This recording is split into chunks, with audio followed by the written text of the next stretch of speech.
pourquoi Airbnb peut te rendre raciste. Tu penses peut-être que la location courte durée, c'est juste une histoire de chiffres, de taux d'occupation et de rentabilité. Mais laisse-moi te dire une chose, derrière chaque réservation, il y a des humains et avec eux, leurs habitudes, leur culture et parfois leurs galères. Quand j'ai commencé la sous-location en 2018, je ne m'attendais pas à ce que gérer des appartements puisse mettre à l'épreuve mes propres croyances et préjugés. Parce que oui, après avoir accueilli plus de 25 000 voyageurs, j'ai vu de tout. Et crois-moi, certaines expériences auraient pu me faire basculer du côté obscur. Alors, est-ce que Airbnb peut vraiment te rendre raciste ou est-ce simplement le reflet de ce que tu es déjà au fond de toi, mon ami? Reste bien jusqu'à la fin de cette vidéo, bien sûr. Je vais te partager mes galères, mes apprentissages et surtout mes tips, mes conseils pour filtrer les bons voyageurs et éviter les mauvaises surprises, donc les mauvais voyageurs. Petit rappel, si ce n'est pas déjà encore fait, abonne-toi à cette chaîne, c'est vachement important pour moi. Chaque semaine, je te partage des stratégies sur la sous-location professionnelle, la conciergerie et l'entrepreneuriat de manière générale. En description, tu trouveras aussi des bonus gratuits. Le premier, mon outil Prévisionnel Mastery pour évaluer la rentabilité de tes appartements. Le second, mon e-book qui détaille comment j'ai pu atteindre ma liberté financière grâce à la sous-location. Et une nouvelle surprise, bien sûr, pour vous les amis, car j'organise ce dimanche 18h heure de Paris un atelier en live totalement gratuit sur la sous-location et la conciergerie. Donc rejoins-nous à cette conférence qui va te permettre d'en savoir beaucoup plus sur ce business et qui va exploser en 2025. Et surtout, tu pourras me poser toutes tes questions et j'y répondrai personnellement. Tu as le lien là aussi dans la description de la vidéo pour t'inscrire à cet atelier. Fais-le de suite car les places sont limitées. J'ai un logiciel qui est limité à 100 personnes. Ça part très très vite. Allez les amis, c'est parti. On rentre dans le vif du sujet. C'est vraiment une vidéo que j'ai pris beaucoup de plaisir à faire parce qu'au-delà du côté business de la location courte durée, il est question ici de phénomènes de société et on peut se dire qu'effectivement, alors même qu'en location Airbnb, on est dans une forme d'automatisation des entrées et des sorties, check-in, check-out, on ne voit pas vraiment le voyageur. Ça peut parfois tourner à un côté anonymat donc du voyageur que tu accueilles. Malgré cela, il y a des phénomènes qu'on peut qualifier d'anormaux, d'anormal. Et quand j'ai commencé la sous-location en 2019, plus exactement en 2018, c'est vraiment en 2018 que je me suis formé, que j'ai commencé à m'intéresser à ce sujet, je me suis rapproché de personnes qui étaient plus avancées que moi dans ce domaine afin de ne pas être seul, très important, et de faire partie de ce type de groupe pour échanger sur les évolutions dans cette industrie, mais aussi sur les éléments que l'on peut voir au quotidien dans la gestion d'une société de sous-location et de conciergerie. Et pourquoi je te parle de ça? C'est parce que les personnes que tu vas être amené à rencontrer dans le cadre de ton parcours entrepreneurial, ce n'est rien d'autre que des humains. Et l'humain, que ce soit un entrepreneur chevronné, un agriculteur qui est sur le plateau du Larzac ou l'ingénieur en finance cadre à la défense, ils sont tous à l'image de la société et ils ont tous des tendances politiques bien spécifiques. La société que j'ai créée en 2019 qui s'appelle Apartine Toulouse, à ce jour, nous avons accueilli en plus de 5 ans plus de 25 000 voyageurs et j'ai la légitimité de dire que je pense avoir énormément échangé, côtoyé toutes les nationalités possibles. Et pourquoi je vous dis qu'Airbnb peut te rendre raciste? Je vais spoiler la vidéo en quelque sorte, que peu importe la nationalité de la personne, du voyageur que j'ai accueilli dans mes appartements, pas une nationalité ne m'a posé problème. Donc aujourd'hui, je vais vous raconter toutes mes galères et comment j'ai failli devenir un gros raciste notoire. Déjà, pour tout vous expliquer, quand vous êtes sur Airbnb, la plupart d'entre vous, vous êtes en réservation instantanée, c'est-à-dire que globalement, si vous voulez avoir un bon taux d'occupation, un bon chiffre d'affaires, vous ne pouvez pas être en réservation sur demande, c'est-à-dire que c'est lorsque le voyageur demande à séjourner dans votre appartement et vous acceptez ou vous refusez. On l'a dit à plusieurs reprises sur cette chaîne, ce type de configuration vous amènera droit dans le mur en termes de taux d'occupation, de chiffre d'affaires et donc de rentabilité. Et donc quand vous êtes en réservation instantanée, donc on peut penser que vous n'avez pas vraiment le droit de regard sur la personne qui va louer votre logement. C'est le premier réflexe qu'on peut avoir. Eh bien pas vraiment. On va le voir après en fin de vidéo. Je vais te donner les tips, les astuces qui vont te permettre de savoir exactement qui tu veux et qui tu ne veux pas dans tes appartements. Donc reste bien jusqu'à la fin de cette vidéo. Et pour illustrer ce que je vais te dire, Je vais prendre plusieurs situations et donc je vais prendre aussi plusieurs nationalités différentes, ces situations qui me sont arrivées durant ces 5-6 années de location courte durée. Allez, on démarre. Comme vous le savez, mes sous-locations sont à Toulouse. Et à Toulouse, comme dans beaucoup de villes en France, on a une problématique d'escort girl. Et à Toulouse, en majorité, les soupçons qu'on a eus sur ces quelques filles concernaient quasi exclusivement des filles qui provenaient des pays de l'Est, typiquement Roumanie, Slovaquie, Lituanie, etc., etc. Alors, petite parenthèse, les amis, il y en a qui pensent que l'on peut régler ce problème-là en allant simplement déposer une plainte auprès de la gendarmerie ou le commissariat et que eux vont se charger de cela. Eh bien, écoutez, pas du tout. Moi, je l'ai fait une fois à mes débuts et comment dire, l'officier de police m'a dit très clairement, écoutez monsieur, vous n'êtes pas le premier et vous ne serez pas le dernier.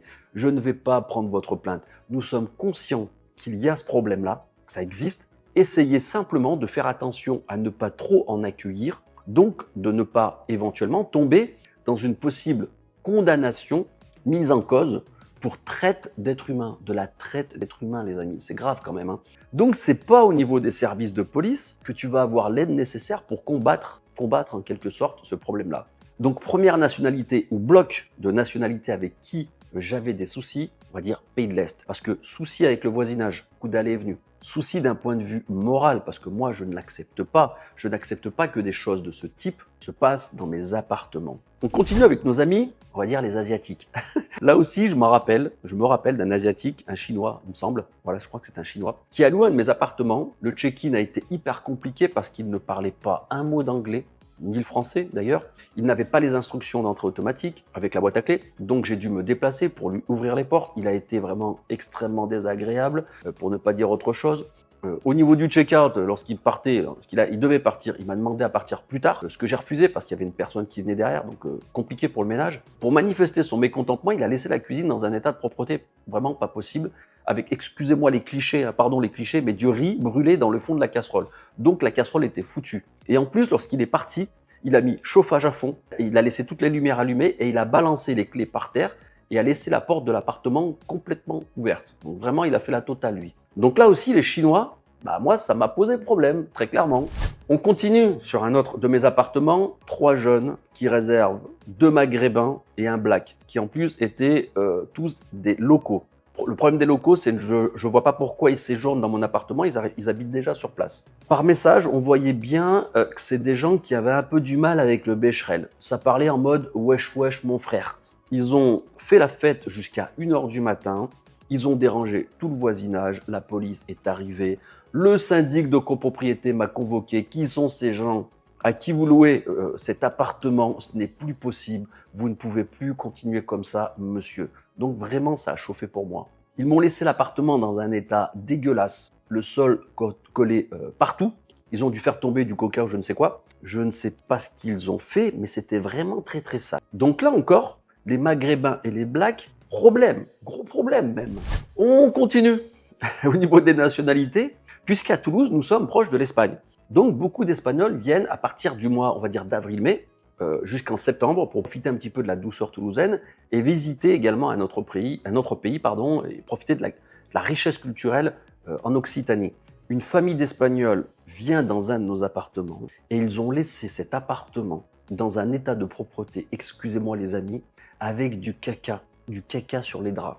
Alors qu'ils n'avaient pas d'enfants en bas âge avec eux, ils sont venus avec 2 adolescents et ça laisse du caca sur les draps. Ils ont bouché le lavabo aussi avec des cheveux. La hotte de la cuisine était complètement collante, de la graisse. Je ne sais pas ce qu'ils ont fait, là aussi à manger, bref, des gros dégueulasses. Là aussi, on pourrait dire que les Espagnols sont des gros dégueulasses. Et problème, pour nos amis espagnols aussi, problème. Et donc, si on arrête la vidéo maintenant tout de suite, tu vas me dire, mais Salah, en fait, t'es un gros raciste, mon coco, si je comprends bien. En fait, les amis, la vidéo, heureusement, n'est pas terminée. Et ce que je peux vous dire, après avoir accueilli, comme je vous l'ai dit, plus de 25 000 personnes, c'est qu'en fait, dans mes réservations, les cas que je viens de te citer sont extrêmement rares. J'ai accueilli des centaines de personnes venant des pays de l'Est et ces gens-là sont charmants et pleins de bienveillance. Et tout s'est toujours excellemment bien passé avec eux, hormis le cas des escort girls que je viens de te citer tout à l'heure. J'ai aussi accueilli énormément de Blacks et de Maghrébins.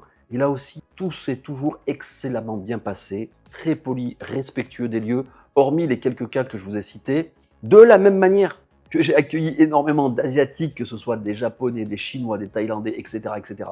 Ça s'est toujours hyper bien passé. Ce sont des gens hyper discrets et d'une politesse, franchement, incroyable. Et les Espagnols aussi, nos amis espagnols, hyper souriants, propres, agréables, une bonne humeur, jamais eu de problème avec nos amis espagnols, hormis la famille Caca, excusez-moi. Ce que je veux dire par là est que des sous-loueurs, conciergeries et ou des propriétaires Airbnb, en fait, ces personnes ne sont rien d'autre que le reflet de la société. Vous avez des gens qui n'aiment pas les blacks, vous avez des gens qui n'aiment pas les arabes, vous avez des gens qui n'aiment pas les asiatiques, vous avez aussi des gens qui n'aiment pas les américains. Il y a de tout dans notre société. Exemple avec ce loueur. Donc j'ai fait une demande avec le profil d'Afrique subsaharienne, donc qui s'appelle Adama Diallo. J'ai envoyé la demande le 23 juillet et il a eu reçu une réponse la même date à 13h36 en disant que non, c'était pas possible pour ces dates-là. Mais quand la même demande émane d'un certain Rémi Durand, la réponse est cette fois-ci positive. Donc ça, c'est un cas de discrimination. Ça, c'est une discrimination, oui. Et ce que je peux vous dire avec certitude, c'est qu'il n'y a aucune nationalité qui se dégage d'un point de vue positif ou négatif en termes de séjour dans mes appartements. Par contre, ce que je peux vous dire, c'est de rester jusqu'à la fin de cette vidéo, car je vais vous donner quelques tips pour éviter d'une manière générale des profils, on va dire, problématiques, peu importe d'où ils viennent. Bien sûr, et c'est presque normal, il faut déjà faire de la prévention et éviter de traiter le problème lorsqu'il est dans votre appartement. Donc essayez de faire en sorte, avant que le voyageur réserve, évitez qu'il réserve tout simplement dans votre appartement. Donc vous devez utiliser une série de mesures afin de filtrer vos voyageurs. Il y a tout d'abord, premièrement, un filtre naturel dont peu de personnes pensent, mais c'est le standing de votre appartement. Ou devrais-je dire, tu as les voyageurs que tu mérites d'avoir. Donc si ton appartement n'est pas parfaitement propre, s'il est mal décoré, que tu apportes une mauvaise expérience client, que la procédure d'entrée est hyper complexe, forcément les voyageurs vont se dire « il me traite mal, son appartement n'est pas propre, donc moi aussi je vais mal me comporter ». Donc soyez professionnels, vous allez attirer de très bons voyageurs en étant professionnels. Ensuite sur Airbnb, vous avez la possibilité de ne pas accepter en réservation automatique des profils zéro commentaire qui devront donc passer par une demande de réservation.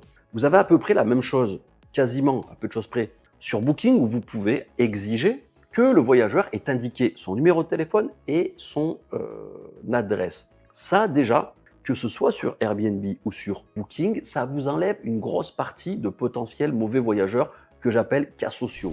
Maintenant, si la réservation deuxième temps a déjà été faite, mais qu'en échangeant avec le voyageur par message, vous vous rendez compte déjà dans la façon d'écrire qu'il y a un vrai problème d'expression, de politesse, de respect, sachez que possiblement, vous risquez, c'est quasi sûr, d'avoir un problème avec ce voyageur. Donc n'hésitez pas, plutôt que passer par message, à lui donner un coup de fil pour lui faire comprendre en quelque sorte qu'il y a un règlement intérieur dans cet appartement, qu'il y a une caution en cas de casse et que vous attendez de sa part que ce séjour se passe bien, mais qu'en même temps, comme dirait l'autre, en même temps, vous êtes à sa disposition pour faire en sorte que son séjour soit le plus agréable possible pour lui. Le ton ne doit pas être menaçant, on n'agresse pas un voyageur, mais il doit être ferme, mais aussi bienveillant. Ce type de voyageur-là, si par exemple il n'y avait eu aucun contact avec un hôte, peut-être qu'il se serait mal comporté, ou comporté différemment, et qu'il aurait cassé quelque chose dans votre appartement ou laissé l'appartement dans un sale état. Mais le fait de l'avoir contacté, de savoir qu'il y a derrière, ça va le calmer un petit peu. Donc tu peux comprendre que si tu arrives sur la plateforme Airbnb avec ta vision du monde, ta vision de la société, qu'elle soit raciste ou pas, cela va se ressentir au niveau de ton attitude et ta façon de voir les choses vis-à-vis des voyageurs que tu vas accueillir. En fin de compte, les amis, Airbnb ne te rendra pas raciste, mais va simplement mettre en lumière tes propres croyances et préjugés. En caméra discrète, nous nous rendons dans une conciergerie. Nous allons nous faire passer pour les propriétaires d'un appartement et clairement dire que nous souhaitons discriminer les futurs locataires. Vous avez tout en complètement transparent sur votre espace personnel. Et si quelqu'un vous gêne, vous nous appelez en... Est-ce qu'il serait possible que cette sélection la fasse sur des profils qui soient européens? Oui, sans problème. Sans problème. Ce que j'ai appris après avoir accueilli tant de voyageurs, c'est qu'aucune nationalité n'est synonyme de problème et qu'il est crucial, important, d'aborder cette activité avec un esprit ouvert et une approche professionnelle. Il faut vraiment se dire que la location courte durée, tu vas rencontrer plein de nationalités et de profils différents. Ça va te donner une richesse dans les échanges que tu ne retrouveras nulle part ailleurs. Donc aborde cela avec beaucoup de curiosité, de bienveillance, surtout avec un esprit commercial. Il faut savoir accueillir les gens. L'hôtellerie, c'est l'accueil, c'est la bienveillance et c'est surtout l'exigence envers l'expérience client. Donc je le répète, sois exigeant sur le standing de ton appartement, mets en place des filtres et des process clairs et surtout garde en tête que chaque voyageur est unique. Si tu appliques ces conseils, tu attireras des bons profils et tu éviteras les mauvaises expériences, peu importe d'où viennent ces voyageurs. Alors dis-moi en commentaire, as-tu déjà eu des galères avec des voyageurs? Si tu veux aller plus loin, je t'invite à réserver un appel avec moi ou un membre de mon équipe. Ensemble, on fera un bilan personnalisé aux petits oignons et on mettra en place une stratégie vraiment sur mesure. Le lien, encore une fois, est dans la description de la vidéo comme mes bonus gratuits, mon e-book pour apprendre les bases de la sous-location, mon outil prévisionnel Mastery pour calculer cash flow, mais également le lien vers le webinaire que j'organise ce dimanche exceptionnellement en live où tu peux venir poser toutes tes questions. Inscris-toi de suite, il y a peu de place. C'était ça là et comme d'habitude les amis, je vous dis à très vite pour une nouvelle vidéo.